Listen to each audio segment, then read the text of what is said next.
In this example, we let the distance after t seconds be denoted by s of t and measured in meters. S of t is 4.9 t squared. If we want distance after 5 seconds, we are dealing with a single point in time, t equals 5. We can approximate with a brief time interval. Start by finding the average velocity between 5 seconds and 5.1 seconds. Recall the average velocity formula is change in position over time elapsed.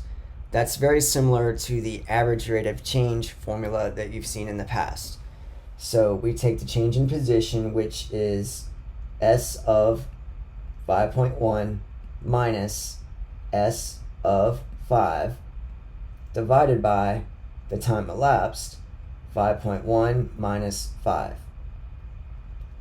And then plugging these into the function, remember the function is 4.9 t squared.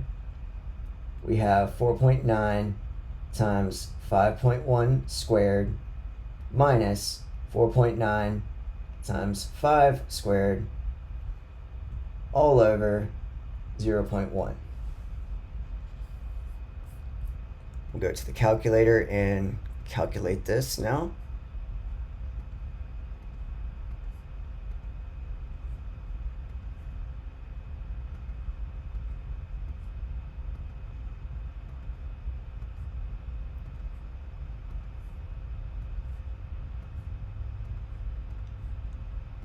And we get 49.49.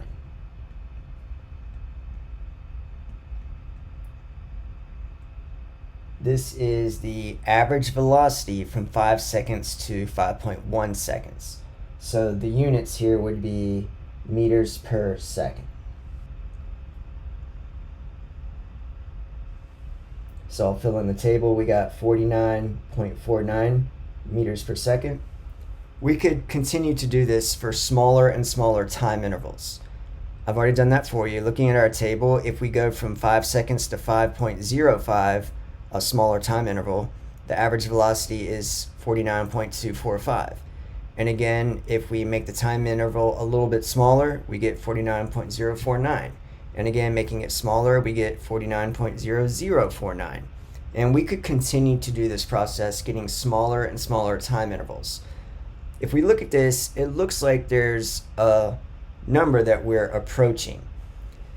The instantaneous velocity when t equals 5 is the limiting value of these average velocities over shorter and shorter time periods that start at time equals 5. So the instantaneous velocity after 5 seconds, if we look at this pattern, it looks like it's approaching 49 meters per second as our instantaneous velocity.